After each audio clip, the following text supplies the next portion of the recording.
Okay, good evening, everyone, and welcome to our halacha class. Tonight, we're going to be looking at Tevilat Kelim, the mitzvah to immerse, or the halacha to immerse all of our new pots and pans in the mikveh. And first of all, we're going to begin by asking the question: Is this the oraita or the rabbanan? Is this from the Torah, or is it rabbinically learned out? And you're asking, come on, Rabbi, that's in the Torah. Indeed it is. In Parashat Matot, after the war against Midian, Bnei Israel are given the laws that all the vessels which they took from the Midianim, they needed to both kasher them. That was if it came in by fire, and if they were used for boiling, then to use it with boiling water. But also this requirement of mikveh, as the pasuk says, Perek Lamed Aleph, pasuk Kaf Gimel, Kol davar asher yavo va'esh ta'aviru va'esh v'taher ach b'mei nida yitchata v'chol asher lo yavo ba'esh ta'aviru b'mayim. The translation there says, everything that comes into fire shall pass through fire, and it shall be pure. Nevertheless, it shall be sterilized yitchata with the waters of a nida. And whatever does not come into fire, you shall pass through water. Now you're asking yourself, what does not belong in this pasuk? That would be that phrase, b'mei nida, the waters of a nida. What does that have to do with this purification process? Rashi on this point says, in source number 2, Lefi pshuto, according to the simple understanding, the pshat of the pasuk, chitui zeh letaher mitumat met. The sterilization, as it were, is for purifying the utensil from tumat met, from the impurity conveyed by a dead body. Amar lahem, Moshe says to them, tzrichin hakelim gi'ul tahara min ha'isur. The utensils require being either the boiling water or being put in fire to purify them from the tumah, from the impurity. V'rabotenu darshu mikan, and our rabbis learn out from here, she'af lahachshiran min ha'isur hitin tevilah leklei matachot. But our sages explain the base of this pasuk that even kashering from use of prohibited foods demands immersion for metal utensils. Umei nida haketuvin kan darshu. And what does it mean here by the waters of nida? Mayim haruim lidvol bahem nida v'kamahem arba'im se'ah. What does the waters of nida mean? The waters that are fit for immersion of water. Just as a woman requires to go in a mikveh which holds 40 se'ah, so too the mikveh kelim needs to be that size too. It has to hold a minimum of 40 se'ah. Now, the words of Rashi that we just read there are a little bit complicated to digest. Is this process of going to the mikveh for the kelim to kasher them to be fit for use, or is it a purifying spirituality that we're working on here, which has nothing to do or connected to, but it isn't to the kashering process, but is a purification process that goes through it? We should have a look at a Mishnah and Gemara, Masechet Avodah Zarah, Ayin He Amud Bet, to answer this question. The Gemara says there on 75b, Halokeach keli tashmish min hago. If one buys clay tashmish, vessels from a non-Jew, et shedarko lehadbil yatbil, lehagil yagil, laben beor yelaben beor. There it says, that which requires boiling water, you kasher it with boiling water. That which needs to be kashered through fire with fire. But the first phrase there says, that which requires tevilah, you put it in a mikveh. This seems to imply that what? The kashering process, putting it in the mikveh, is also a kashering process. It's not merely taking it from, it's not a spiritual thing. This is a part of the kashrut process requires the mikveh. Continues the Gemara, Tana v'kulan tzrichin tvila ba'ebaim se'ah. All of them, those which require boiling water, those which require white hot heat, libun as it were, and those which require mikveh, all of them, the mikveh must be 40 se'ah. Menahane mileh, how do we know this is required?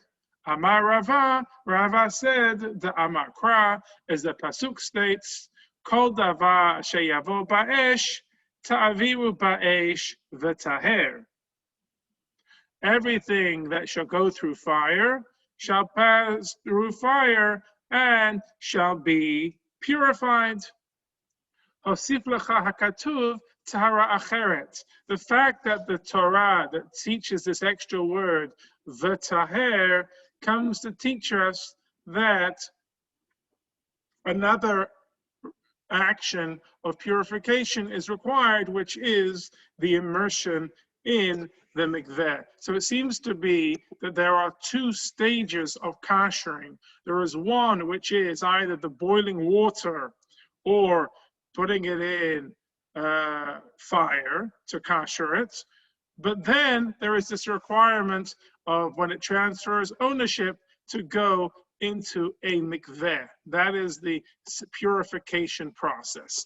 What is the reason for going in the mikveh? The Gemara in Talmud Yerushalmi on Masechet Avodah says, Shalun Rabbi Yirmiyah, they asked Rabbi Yirmiyah, Tzarich להתביל לפי שיצאו מטומאת הנוכרי ונכנסו לקדושת ישראל. What is the reason why require going to the mikveh? Because it's going out from a level of impurity of the non-Jews, and it is entering into the kedusha of the Jewish people. So therefore, when something is owned or made by a non-Jew, and then a Jewish person acquires it, it requires mikveh. And therefore, let's say, for example, you have someone who is in the process of converting, and they keep kosher during that process. When they finish their conversion process, all of their dishes would require going to the mikveh. Why? Not because it requires kashering through boiling water or through fire, but because it needs to go from having been owned by a non-Jewish person to now being owned by a Jewish person. Those vessels require going into the mikveh. Some rabbis are strict and say that not only do you have to put it in the mikveh, you also need to kasher it. I always tell people who finish the conversion program, the only thing which is required is taking all the dishes to the mikveh, but it does not require kashering through boiling water or through fire. So in other words, we see here in this section where we are, the reason for the mitzvah is that because the utensils are spiritually elevated when they transition from their jurisdiction of a non-Jew to that of a Jew, they must be spiritually purified beforehand. In the mitzvah is the mitzvah of Tevilat Kelim. So this mitzvah of putting the vessels in the mikveh, is it d'oraita or d'Rabbanan? That was my opening question. And we just learned it out from the Pasuk. So it seems to be pretty straightforward that I should say that what? It is d'oraita. As it says here, on the one hand, the source of the mitzvah appears to be from the Torah. But on the other hand, it's not explicit in the Psukim. The Rishonim, the rabbis of the medieval period, disagree. Most of them hold that it is d'oraita, and this is the position of the Terumat Hadeshen.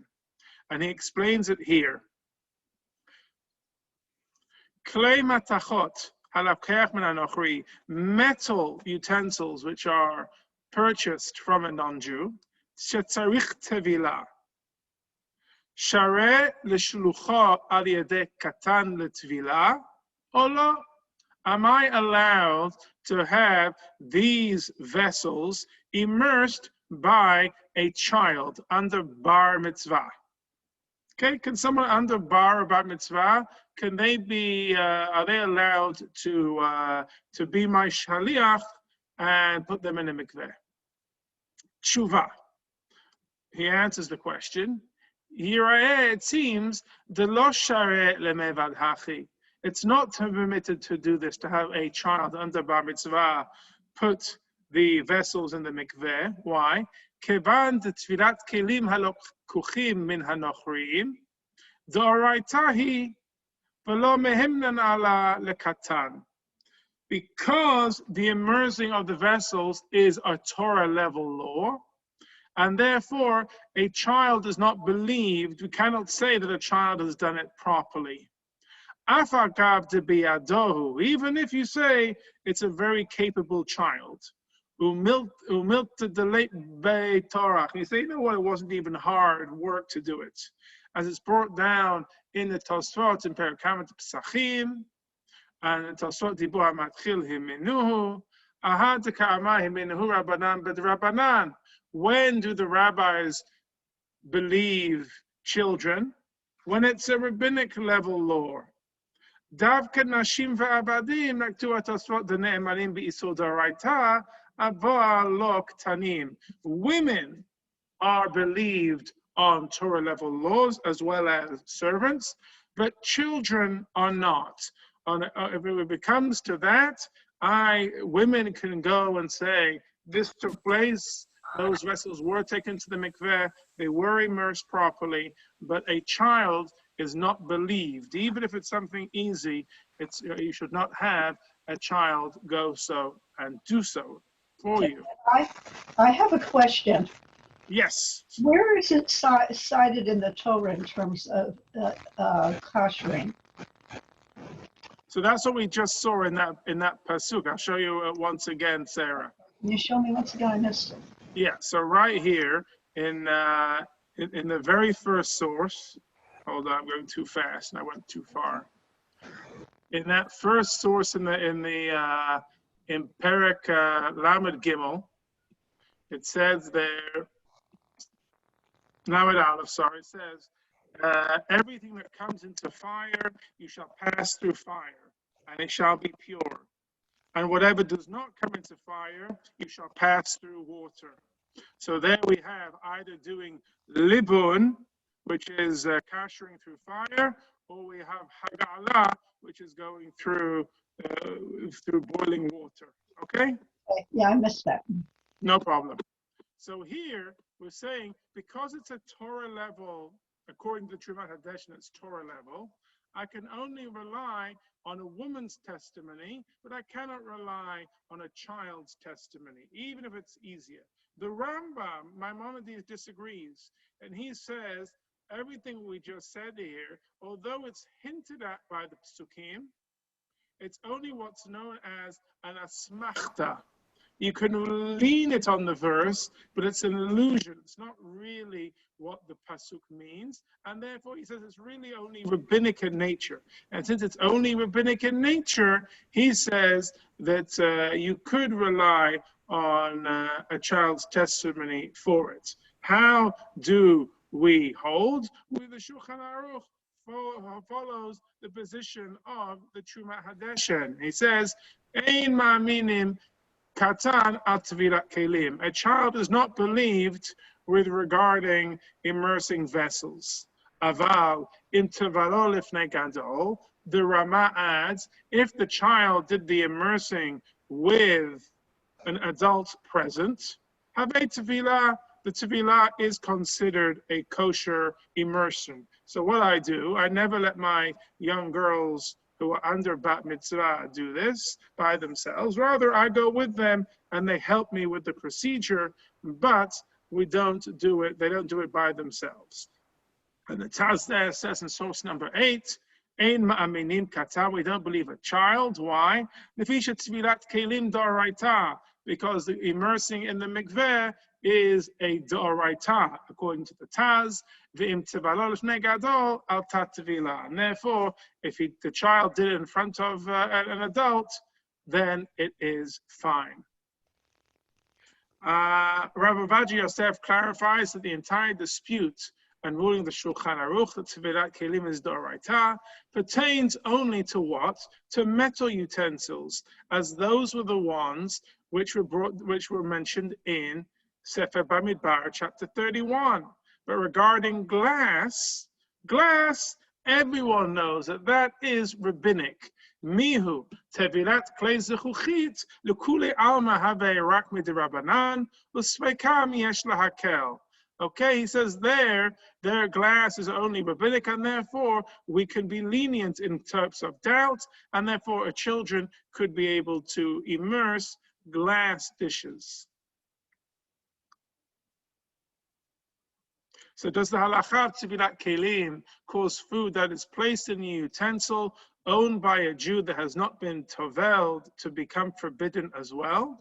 I might think if since it's part of the kashering process, as identified in the Gemara, if someone doesn't put their vessels in the mikveh, I should not be allowed to use it, even if it doesn't belong to me, even if I'm a guest at someone's home. Says the Rama, Im avar v'hishtamesh bekli b'lo tevilah, if one transgressed and used a vessel without it going to the mikveh, lo ne'esar ma she'nishtamesh bo, it does not prohibit that which it is holding, v'itbelenu od, and you just go and take it to the mikveh afterwards.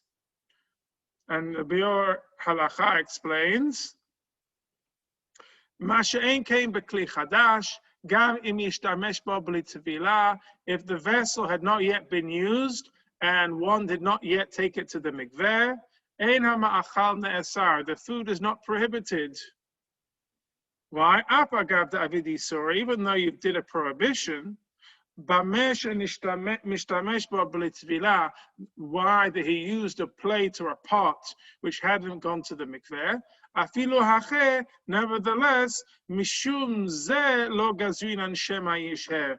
The rabbis did not make a rabbinic decree on this, saying perhaps he will delay and not take it to the mikveh afterwards. That since the food itself is not prohibited, it must be this is only rabbinically prohibited. Even for those who hold that immersing itself is a Torah level, the fact that someone didn't do it, they're only breaking a rabbinic prohibition, not a Torah level prohibition. Now, what we need to try to figure out is, this is true when I buy something from a non-Jew. If it's new, it requires mikveh. If it's old, it requires kashering and mikveh. What happens if I am borrowing or renting from a non-Jew their pots and pans? Does that require mikveh? Obviously, we know it's going to require kashering to use their food. But what if I'm borrowing or renting it? Does that require mikveh? Says the Gemara, Amar Rav Nachman, Amar Rabba Ba'abuha, Lo Shanu Ela B'Lakochin. That's only when you buy them. And the whole story which is brought down is from the fact that the Jews took plunder from the Midianites. That's why they required mikveh. Aval she'ulin, if they were merely borrowed, lo, they do not require mikveh. Says the Torah Habayit, the Rashba, he writes of Shimon ben Aderet, Sha'al kelim chadashim min hagoy, if one borrowed new vessels from a non-Jew which had never been used before, or scharan mimenu, or he rented from him, mishtamesh bahed miyad, you can use them immediately, ve'enan tzrichin tevilah, and they don't require mikveh.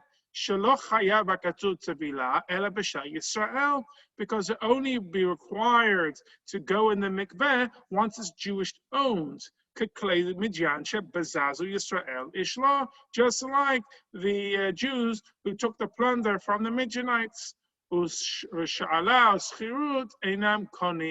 But renting and borrowing is not considered a form of acquisition. And this is the position of Shulchan Aruch. Hashoel o socher kalei mehagoy. If one rents or borrows a kli from a non-Jew, eino ta'un tevila, it doesn't require mikveh. Avalim Yisrael kana'o mehagoy. But if a Jew purchased it from a non-Jew, and he then subsequently loans it to his friend or borrows it, lets his friend borrow it from him, ta'un tevila, it does require immersion, shekavanit chayev biyad harishon, because the first person already became obligated to do so. Now we're going to get into something far more interesting, which is, let's say it's the Aruch HaShulchan. I'll just bring what he says here. The Aruch HaShulchan addresses an aspect of the issue of ownership. What's the halacha when one purchases a utensil from a non-Jewish owned factory where many of the employees are Jewish, or vice versa? Do either of these qualify as purchasing it from non-Jews? If I can establish that it's Jewish owned, then I won't have to go and take it to the mikveh. It could be very helpful. On the other hand, when you buy something, I need to know, it's made in Israel, made by Arabs, made by Jews, or maybe I'm buying a Kiddush cup, but it's made in China, but it's a Jewish company. The Aruch HaShulchan rules that the actual ownership determines the obligation, not the status of the workers who made it. Therefore, in the first case, the utensils must be immersed with a beracha, but in the opposite case, where a Jew owns the factory, tevilah would not be required. We can see this here, we'll read this one in the English.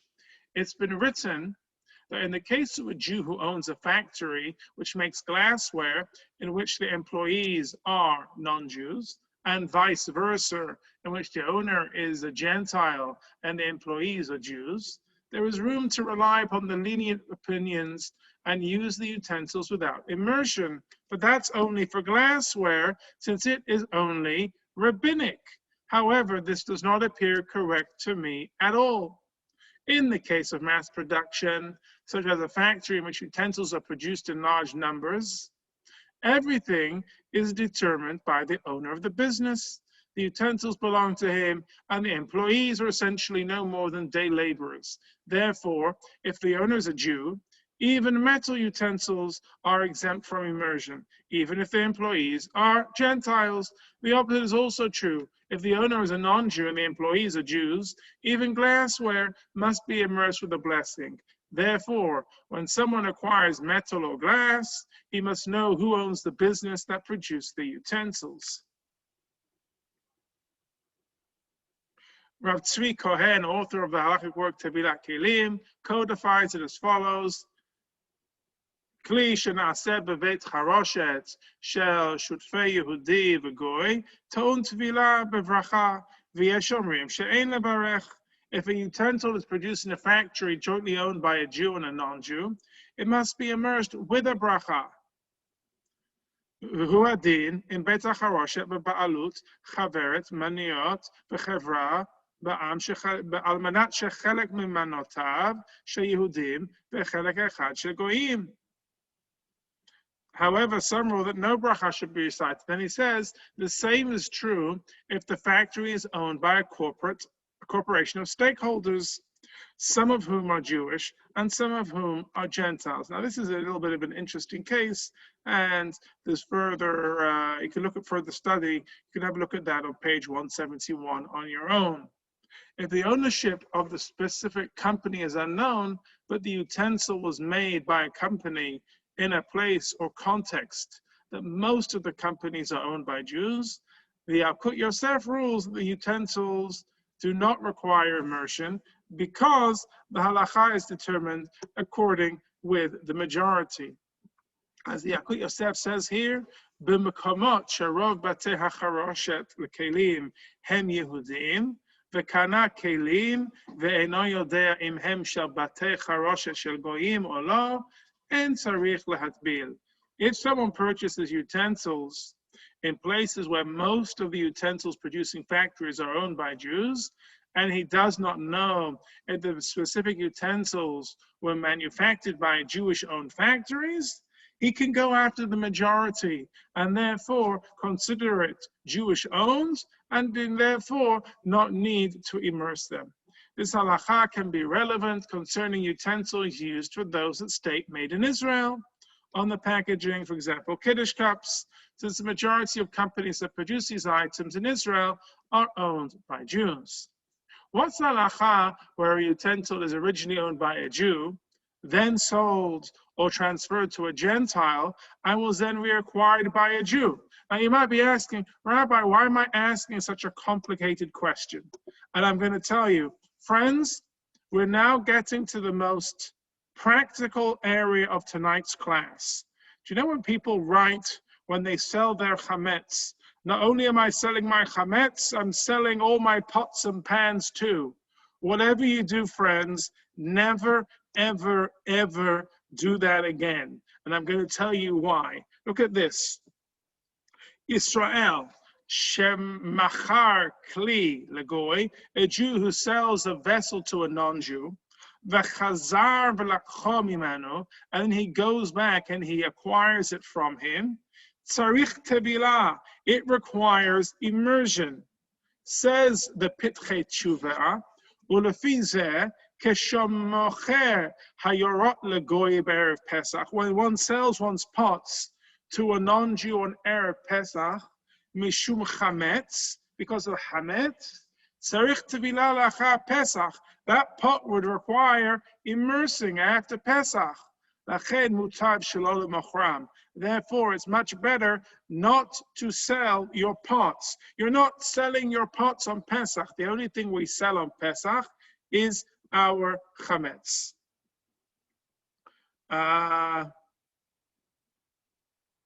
Says the Ramah in source 20, Yisrael v'goy shekara'o klei b'shutafut, and so if a Jew and a non-Jew acquire a utensil together, then it doesn't require going to the mikveh. The Shach infers from here that the Jew later acquired the portion of the utensil owned by the non-Jew. Tevilah would then be required. Mashma, dahainu shedaina keli miksato shel ove kochavim. So Tevilah, once it becomes fully Jewish owned, it would require full mikveh. Okay, so if I'm going to stop here, the most exciting thing that we've learned so far is, and don't forget it, when you're selling your chametz for Pesach, you're only selling your chametz. You're not selling your pots and pans. Because if you sell your pots and pans, after Pesach, that's all got to go to the mikveh. That's number one. Number two, according to most poskim, this is a Doraita level. This is all Torah level thing, according to most poskim, whereas a majority of Rishonim, such as the Rambam, hold that it's only rabbinic. However, we follow like the Shulchan Aruch, who holds that it is a Torah level. That's only true of metal dishes. The things which are made of glass, that's only rabbinic in nature. Okay. On top of that, we also learn that a child, because it's a Torah level to immerse one's pots and pans, a child is not believed unless the child is doing so in front of an adult. A woman is believed because women are believed when it comes to Torah level mitzvot. And vessels which are owned by, if it's made by a Jewish company, we're interested in the owner, we're not interested in the workers. It's the owner which defines whether it requires mikveh or not. Now, we're going to jump into which vessels require mikveh on a Doraita, on a Torah level, which are rabbinic, and which don't even need it at all. Okay? So we're going to see as follows. I have a question. Yes, questions to this point. So about about the vessel you buy from a factory that has a Jewish owner, and says it doesn't need to go to the mikvah, is that assuming that the Jewish owner of the factory already took them to mikveh? after they were No, it's because if it's Jewish owned, it doesn't need to go from non-Jewish ownership to Jewish ownership. It's going from Jewish ownership to Jew. We're saying that the middleman, the store, isn't really involved. It's kind of like they're not really owning the pots or something. It's just been kept there. So since it was made by a Jew, or sorry, made by a factory owned by a Jew, therefore it never had any non-Jewish status to it, and so therefore it doesn't require any process of mikveh. Okay, Havanti. Okay, Yofi, good question though. I liked it. I had to think it through a little bit. You had me thinking that it seems like too much of a leniency, but I'll go with it. Here we're going to go in the Gemara back in Ayin Hamud Bet. We're going to go into which things are Doraita, which are Derabanan. So it says here, Rav Yitzchak by Yosef, Zavan mana de marda. He bought a utensil of marda. And what is the utensil of marda?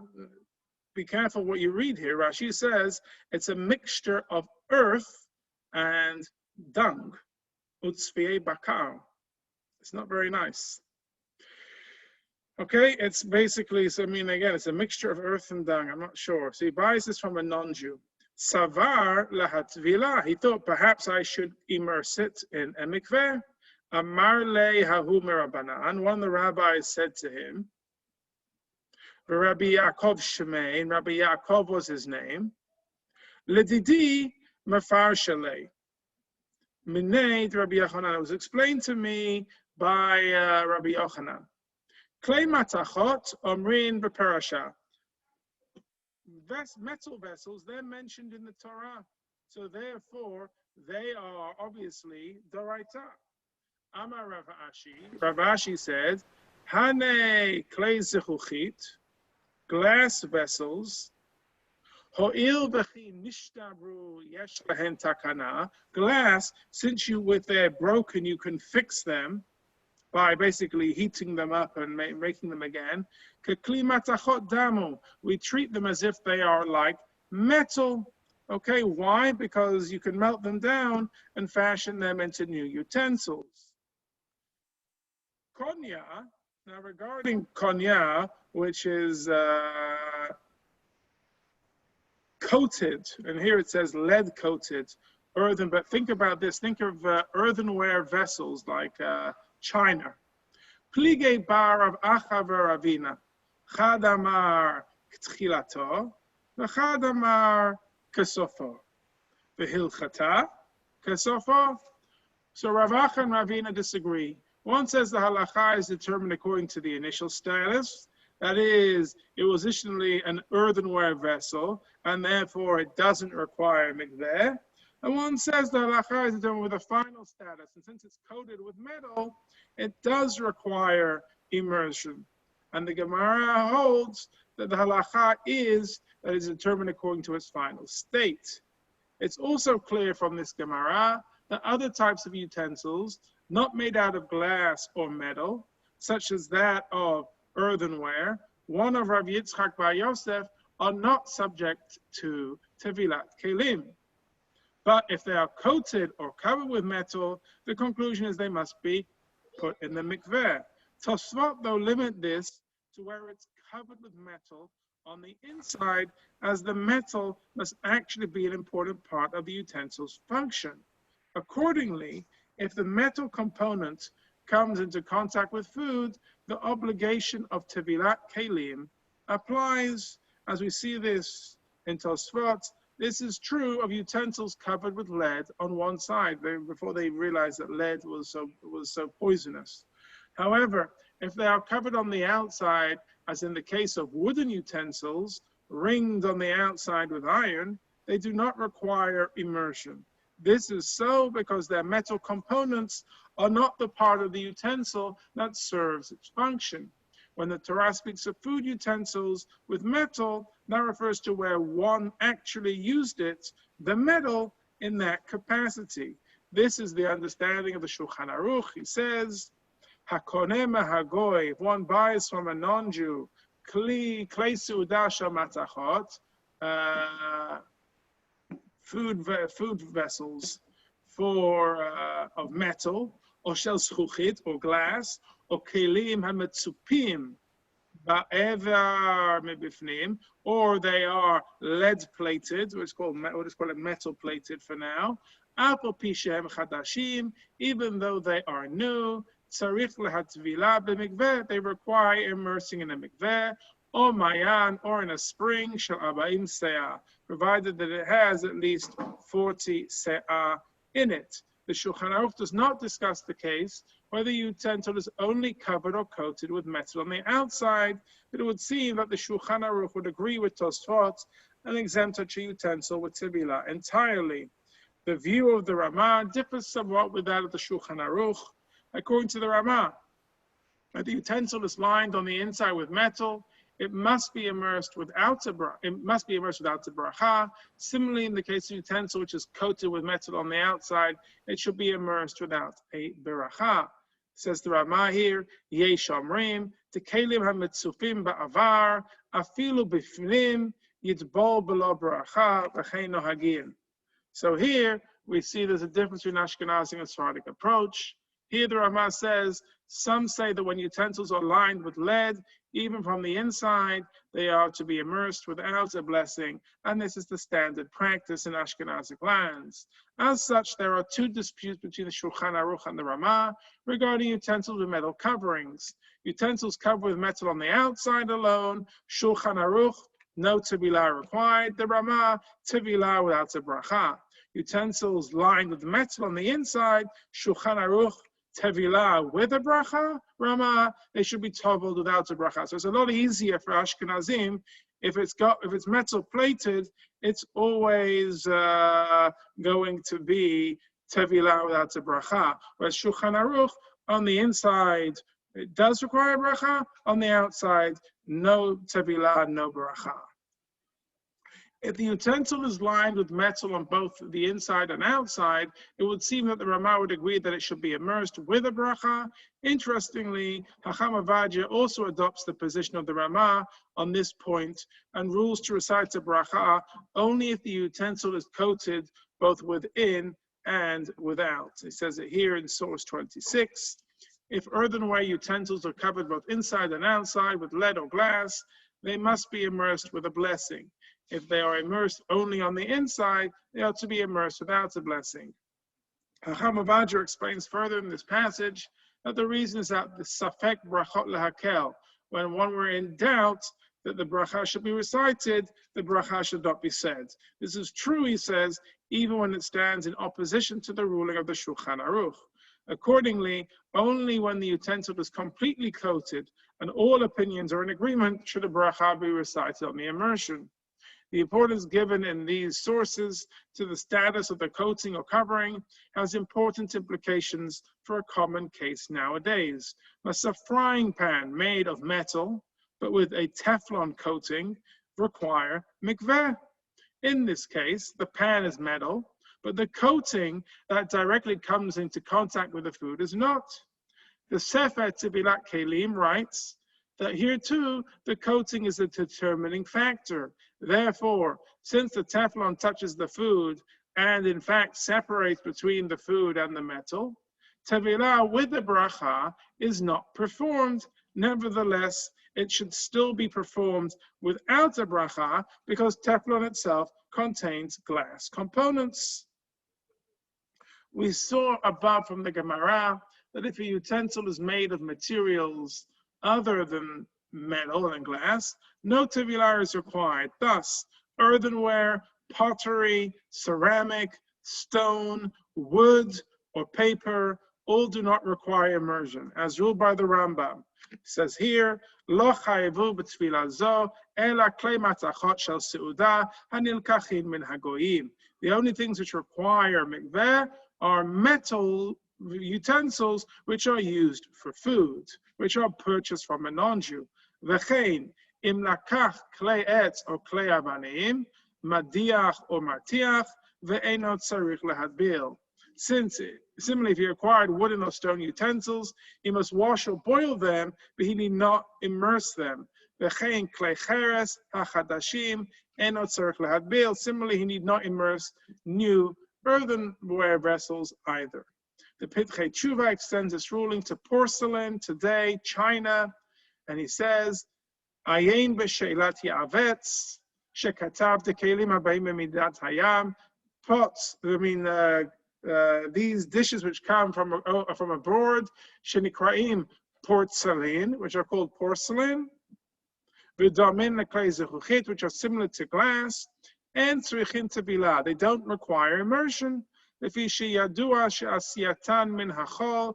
we know that they are made from sand, or from earth, and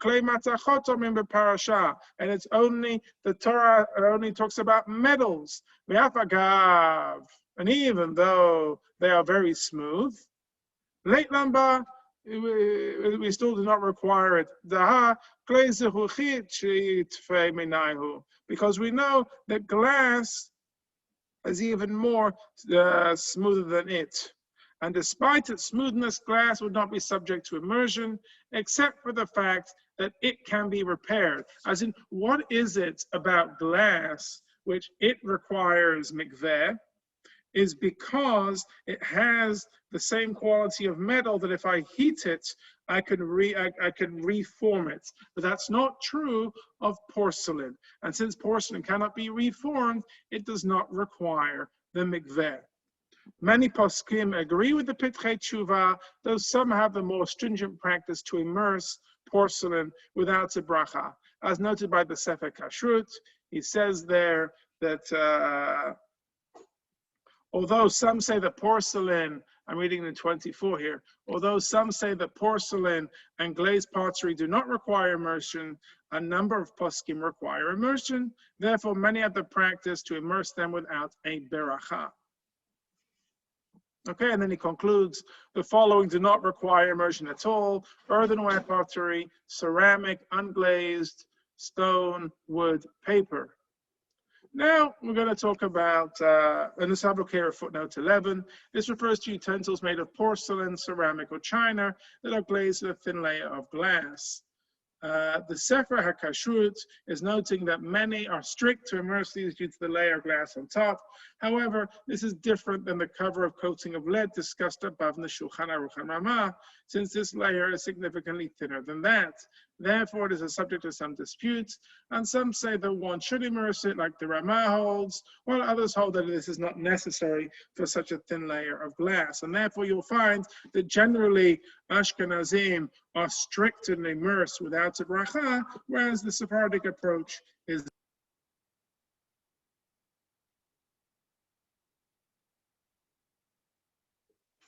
okay. So, are you still? I want to make sure everyone's still with me. I've covered a lot there. So, going back on, the Tzitz Eliezer now says, since only metal and glass utensils purchased from non-Jews are subject to immersion, as stated in the Gemara and the Shulchan Aruch, what about plastic? Plastic utensils need not be immersed at all. This is because they cannot be classified as metal and are not like glass. However, since they can be repaired when melted down, similar to glass, the Mincha Yitzchak argues that they must be immersed. Nevertheless, because of the opinion that exempt plastic completely, he says you do it without a bracha. Now, you can see that in source 31. As much as I want to agree with the Mincha Yitzchak, this has not been my experience. I don't know anyone who tovels plastic. And you can see that there in source, in that source. Ravaji rules that according to the strict letter of the law, plastic exempt, but he says if someone wants to be strict, they can. See there again in source 42. But I'm going through this quickly because, as I said, in America, we don't follow these positions. Today, the widespread common practice is not to immerse plastic utensils. What is the halacha when a utensil is made out of a number of different materials, such as metal and wood together? Does it require tevilah? The answer is that its status is determined by the primary component, as explained by the Ramah. He says here in source 33, similarly, iron pitchers or faucets made of iron and other metals must all be immersed. This is so specifically when the utensil is primarily metal. However, if the utensil is made primarily of wood, just that there's a small amount of iron affixed to it, since it can be used without the iron, it does not require immersions. Okay, so we go after the majority there. The Sefer, and if we say it does require immersion, then we would do so with a bracha. The Sefer Kashrut summarizes this halacha and adds that the utensil still requires tevilah without a bracha, even if the metal is not a critical component. If a utensil is composed of two materials, of which one requires immersion and one does not, nevertheless it should be immersed. If the component requires immersion, is the primary part of the utensil, and it could not be used otherwise, and is also the piece that touches the food, the whole utensil must be immersed with a bracha. Uncertainty regarding tevilah. If someone is unsure if a metal utensil which is required to be immersed on a Torah level has been properly immersed, it must be immersed again. However, if the obligation is only on a rabbinic level, there is doubt whether it was properly immersed, it is permitted to use utensil because of the principle of Safek Rabbanan Lakula, and regarding a doubt of rabbinic law, we rule leniently. This is the ruling of Sefer Kashrut, as he says, Kli hachayat b'hatvilah, something which has an obligation to go in the mikveh, v'safek im hutba'al, and we don't know if it's gone to the mikveh or not. Yesh lehatvilah b'la bracha, there are those who say it should be immersed without a bracha. Im yeshno safek be'etzem chir b'kli b'tvilah, but if there's a doubt whether that vessel itself needs to go in the mikveh at all, Klei matzachot, if it is a metal vessel, matvilin b'la bracha, then it should be immersed without a bracha. But if it's im yeshno safek be'etzem chiyuv ha'keli ha'tvilah, so he just repeated the same line there. But kli zechuchit, if it's made out of glass, mutarim be'et hatzorech b'shimush af b'la ha'tvilah. You're allowed to use it. As we saw in the footnote, he says here, regarding glass, may be used if necessary, even without immersion. Regarding utensils which are certainly exempt, it's proper not to immerse them for the sake of stringency, in order to avoid a potential bracha lebatala, a bracha in vain.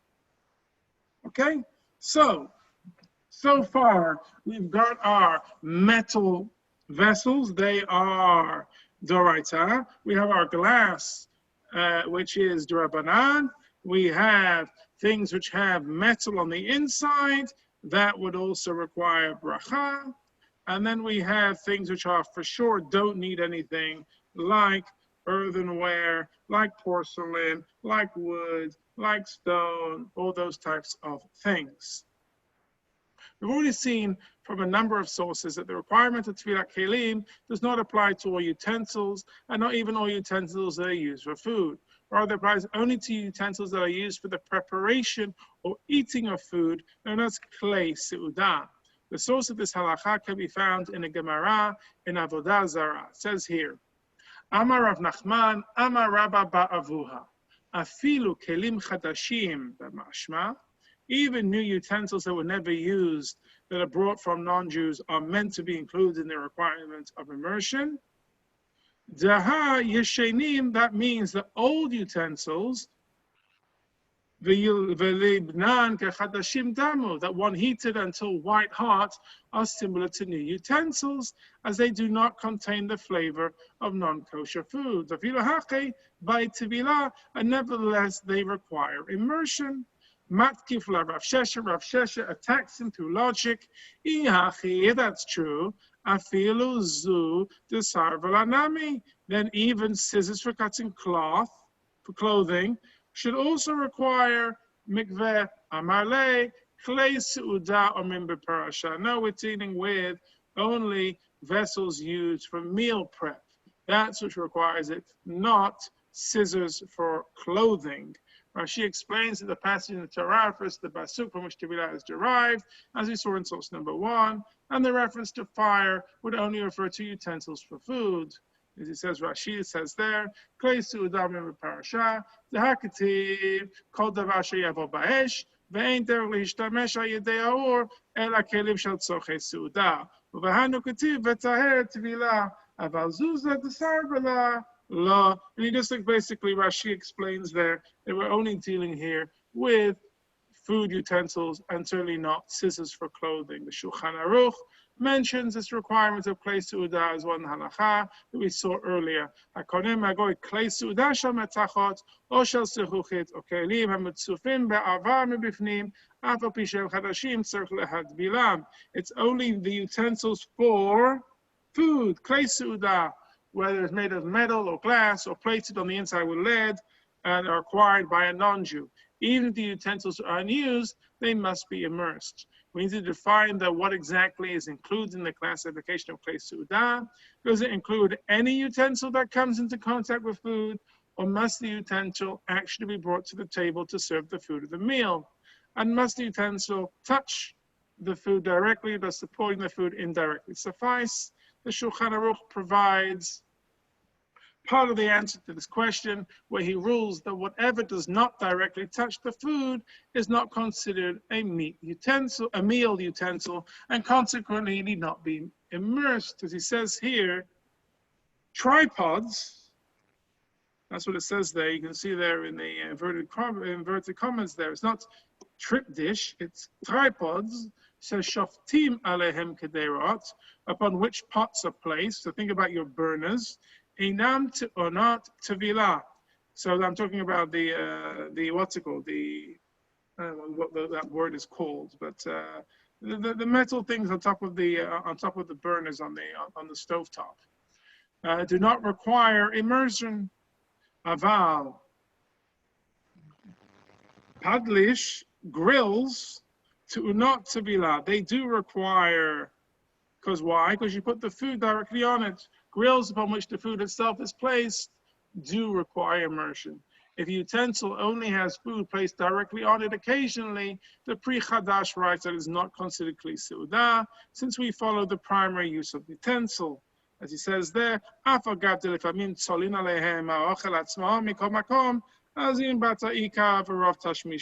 even though sometimes you might use it occasionally, we go after the majority use and what it's normally used for. We don't go by occasional use. It's an item classified as a food utensil, even if it's only used to store food, but not to prepare food or for use during eating. So let's say I've got glass jars and the things like that.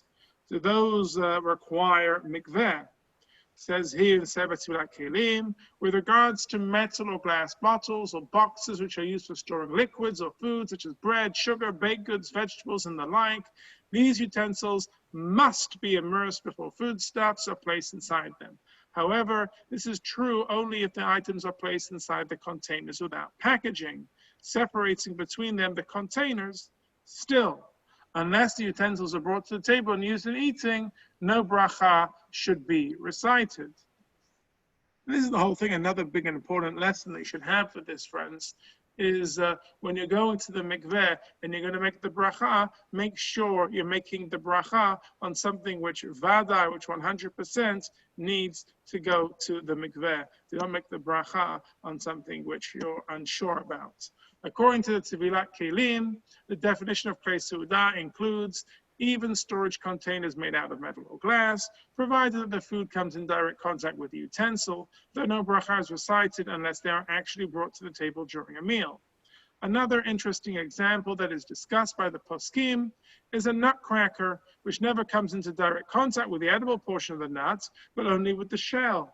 According to some, it should be immersed without a bracha, but others have suggested that it may be completely exempt from immersion.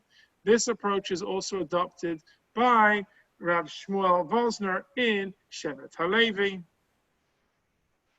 And he says there in source 42, it appears that a nutcracker is a particularly lenient insofar as it only breaks the shell, unlike vegetable shears, which come into contact with the vegetable itself.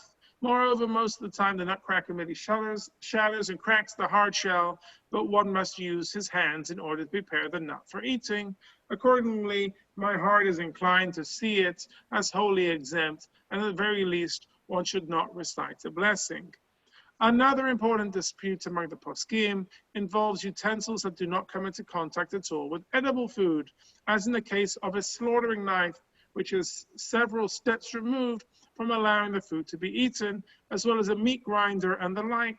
The Ramah holds that one should tovel these utensils without a bracha, while the Shulchan Aruch rules that no immersion is necessary at all. As the Maran says there, Sakin shal shechita, yesh mi she'omer she'enot tzarich tevilah. There are those who say it doesn't require a mikveh at all. And then the Ramah adds, v'yesh cholkin, are those who argue, v'tov l'tov lo b'lo bracha. And it's good to immerse it just without a bracha. The Sefer Kashrut codifies the halacha on this issue in accordance with the approach of the Ramah for Ashkenazim. And he says there, with respect to utensils that come into contact with food, only in the earliest stage of its preparation, where the food requires more preparation to make it edible, these utensils must be immersed without a bracha. Regarding utensils whose use makes the food ready to be eaten, they must be immersed with a bracha. The Yakut Yosef, on the other hand, rules for Sfaradim in accordance with the Shulchan Aruch that utensils only used before the food is edible do not require tevilah at all. And you can see that here in source 45. Carrying on. Another aspect of the definition of Klei Seudah is discussed by Rav Shlomo Zalman Auerbach, is whether items that are normally separated from the food by a material or other item which acts as a barrier require tevilah. He rules that if the utensil is regularly separated from the food by a bag, it doesn't require immersion. However, if one uses a cloth or paper, the utensil must be immersed. And you can see that there. It seems that a utensil which is normally used through the intermediary of a bag, like a pitcher for holding a plastic bag of milk, when it is standard to put the food in and take it out with the bag, it appears that the bag should be considered a barrier. However, if a person normally uses the utensil by spreading only a cloth, and certainly paper or plastic, it seems, in my humble opinion, that this must be immersed with a blessing. Based on this idea, it would seem that oven trays required to be allowed with a bracha, because although it is common to spread baking paper over them so that the food does not touch the tray directly, the paper is considered insignificant. Another important rule mentioned by Shulchan Aruch is that Klei Seudah only require immersion when the owner intends to use them for the purpose of eating. If someone acquires utensils that could be used for food, but without the intention to use them for food, these utensils need not be immersed. Therefore, a metal pot that was purchased as a holder for pens did not require tevilah. But the Ramah notes that one may not use that utensil even temporarily for food purposes. And he says it here. Some say, he says Maran, Yesh mi she'omer, im lo lakhu harishon letzorech seudah, ela lachtoch klafi v'chayotze bo, eno tzorech lehatziv lo. If you didn't use it for food, rather for cutting textiles and the like, you don't need to immerse it. Aval harishon, nevertheless, you can't say, I'm going to use something which is only for pens and whatnot. I can't even use it temporarily for food without immersing it. Okay, similarly, if a second Jew acquires the item on the first owner for the purpose of food, the second owner must take it to the mikveh. Okay? See what else we've got here. I think we're going to wrap up. There's a couple more sources here. And there are the Taz adds for cutting textiles. The Beit Yosef writes that the same is true if one acquires the articles for business specifically. The utensils would not need to be immersed. So about kashrut rules it practically as well. The one must perform the tevilah only after the purchase. The b'diavad, if they were immersed beforehand, the new owner should immerse them only without a bracha. If someone owns a houseware store, it is praiseworthy when they build a mikveh to allow their customers to immerse utensils. However, the purchasers should perform the immersion after the sellers transfer the articles to their ownership. This is so because as long as the item is in the store, the owner has acquired them for himself, even if he paid with a delayed check. Therefore, for the item is classified as commercial merchandise and not a utensil used for meals, and is not yet subject to immersion. If the purchaser immersed the utensil before formally acquiring it, he must immerse it again without a blessing. So we're getting into a very complicated area here. But basically in Israel, I don't have to worry about buying the metal knives and forks from the supermarket, thinking that it was the supermarket owner's responsibility first, because he was doing it for merchandise, for business purposes, and therefore it is still on you to do so. Okay? The same concept applies to a situation of a gift. One who gives a utensil that requires immersion to another as a gift should not tovel it before giving it, as the immersion is effective only after the article is actually transferred to the recipient. So you want to give to somebody something, you cannot take it to the mikveh because you're not doing anything until the owner acquires it. This is very, very practical, okay? I'm giving somebody a gift. I cannot say, I took it to the mikveh for you. That doesn't work. Says the Minchat Shlomo, we'll see this in English, with regard to what you wrote, that even though the merchant is unable to immerse the utensil, since for him the article is commercial merchandise, nevertheless, one who wishes to give a gift to his friend should be able to do him a favor and immerse it as a function of the principle, Zakin la'adam shelo b'fanav. It is possible to credit a person in his absence. I think that this is not true, since even after the ownership is transferred, it's possible that the gift recipient already has this item or simply wants another, and so he will sell this item to another person and never use the article for food. If so, the article never becomes a utensil used for meals in the possession of the recipient. Accordingly, the giver cannot immerse it before transferring the article to the recipient. And so therefore, we have now concluded this first lesson. And that's a very important thing. That last thing, which seemed not very relevant because it seemed to be talking about something going on in Israel, about someone who has a store of knives and forks, of kitchenwares. It's actually very practical regarding our situation of taking something to mikveh for a friend. It's like, you know what, you're getting married. You don't have time to take everything to the mikveh. I'm going to go. I'll take it to the mikveh for you and give it to you. I think it's very nice. It's doing nothing. And similarly, I've got a store, and I'm going to say, oh, all my customers are Jewish. I'm going to take all the knives and forks to the mikveh before they buy it.